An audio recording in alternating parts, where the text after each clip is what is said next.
কেন বিপ্লবী সরকার গঠন করা হয়নি বা সকল বিপ্লবী সরকার গঠন করলে এগুলো হতো না? তো সেই সিদ্ধান্তের ভুল যদি হয়ে থাকে তার এক অংশের দায়িত্ব বিএনপির আছে। Didn't the BNP participate in the decision making? সরকারটা কেমন হবে? আমার তো মনে আছে আমি একটা স্কাইপ মিটিং সেখানে যখন জাতীয় সরকারের প্রস্তাব দেওয়া হয়েছিল, ওনাদের একজন হাই আপ নেতা ইনস্ট্যান্টলি রিজেক্ট জাতীয় সরকারের। শুধু তাই না, বঙ্গভবনে যে মিটিং ফার্স্ট হয়েছে সেখানে বিএনপির উচ্চ পর্যায়ের নেতৃবৃন্দরা হাত। সেখানে কি ধরনের সরকার গঠিত হবে তার দায়িত্ব যদি ছাত্রদের উপর চাপাইতে হয়, জামাতের উপর চাপাইতে হয়, বর্তমান এনসিপির উপর চাপাইতে হয়, তার বড় দায়িত্ব বিএনপির ঘাড়েও নেই, কারণ they were the participant in the decision. এখন বললে হবে না যে খালি ছাত্ররা ভুল করলে বিএনপি ভুল করলে অভ্যুত্থানের সকল আর অপেক্ষা কেন? ডেমোক্রেটিক পলিটিক্সে 5 বছরের জন্য বিরোধী দলকে 5 বছর জনস্বার্থের কথা বলে কি ধরনের ভূমিকা তারা এখানে পালন করছে, ভবিষ্যতে তাদেরকে মানুষ সাপোর্ট করবে কিনা এই ভূমিকার উপর নির্ভর করবে মানুষ তাদেরকে কি পরিমাণ ট্রাস্ট এবং কনফিডেন্স গ্রো করবে। এই জন্য তাদেরকে যৌক্তিক সমালোচনাও করতে হবে ভালো কাজে। আমি বারবার তো এটা বলি, ওনারা ফ্যামিলি কার্ড দিয়েছেন, এটা মাস্ট বি রেসপেক্টেড, এটাকে আমরা সকলেই প্রেস করি। আবার এট দ্য সেম টাইম সংবিধান সংস্কার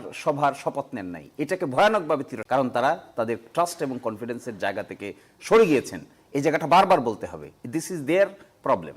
আবার এট দ্য সেম টাইম জনকল্যাণে কাজ করছেন। আমি শুনেছি 16 তারিখ তারা খাল খনন কর্মসূচি উদ্বোধন করবেন, এটা প্রেস করতে হবে। This is good work, we have to praise the good work, at the same time we have to reject the bad work. Bad ওয়ার্কটা কি? আপনি রাষ্ট্রপতি জুলাইয়ের পক্ষে কথা বলতেছেন, আপনি এখানে বসে থেকে আমি দেখলাম বিএনপি দলীয় মন্ত্রী এমপিরা টেবিল ছাপড়াচ্ছে যখন ফেসিস্ট বলে গালি। বাহ, এই যে একটা এম্বারেস, সেই জায়গায় কি জামাত থাকতে পারতো না? কেন থাকবে? বিএনপি রাষ্ট্রপতি বলেছেন তাকে রাখার ক্রেডিট হলো বলেন রাষ্ট্রপতি তার সাক্ষাৎকার, সে নিজেই তো রাজসাক্ষী, সে নিজেই বলে দিচ্ছে যে আমি থাকতে পারতাম না যদি অমুক অমুকরা আমাকে সাপোর্ট। তাহলে এর মাঝখানে এই রাষ্ট্রপতি কি চায় না বিএনপি ছাড়া অভ্যুত্থানের জামাত বলি এনসিপি বলি যারা এর বিরোধিতা করেছে সেই বিরোধিতাটা এসে সর্বশেষ প্রসিজুরাল বিরোধিতায় পরিণত হয়েছে সংসদ। এর আগ পর্যন্ত তো রাষ্ট্রপতিকে সামনে পায় নাই, যা কিছু বলেছে পত্রপত্রিকা, যা কিছু বলেছে নিয়মতান্ত্রিকভাবে তো সামনে নাই।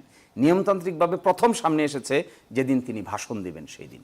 এই ভাষণের জায়গাটা ওনার মুখ দিয়ে এই উপদেশ শুনতে হচ্ছে, কে দুর্নীতিতে চ্যাম্পিয়ন হয়েছিল, কারা 2001 সালে দুর্নীতিতে চ্যাম্পিয়ন করে দিয়ে গিয়েছিল।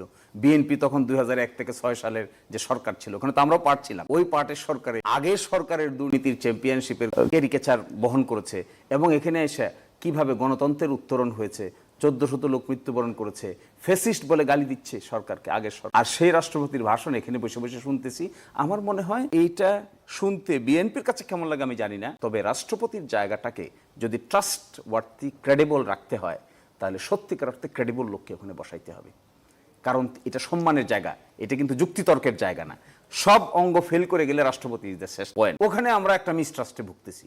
আমার ধারণা, আমি অনুরোধ করব, আমার ভাই এখানে আছেন, দ্রুত, ঠিক আছে প্রথম অধিবেশনে পারেন নাই, বাকি সময় যে সময়টুকু আছে টক টু দি, আচ্ছা বলেন প্রাইম মিনিস্টার বিদেশ যাবে, এসে রাষ্ট্রপতিকে রিপোর্ট করতে হবে না? কি বলবে যে এই প্রাইম মিনিস্টার এই রাষ্ট্রপতিকে কি রিপোর্ট করবে, কিভাবে রিপোর্ট করবে, কি কনভারসেশন হবে সেখানে?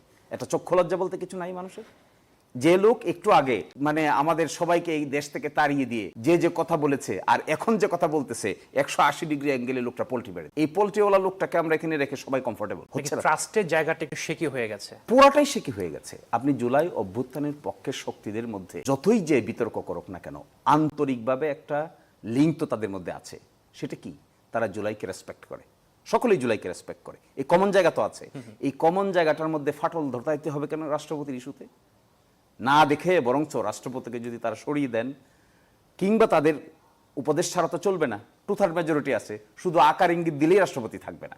এই অধিবেশনে পারেন নাই, পরের অধিবেশনে যদি করেন তাহলে পরাজয় হবে না, বরঞ্চ রাজনীতিতে দীর্ঘস্থায়ী বিজয় হবে।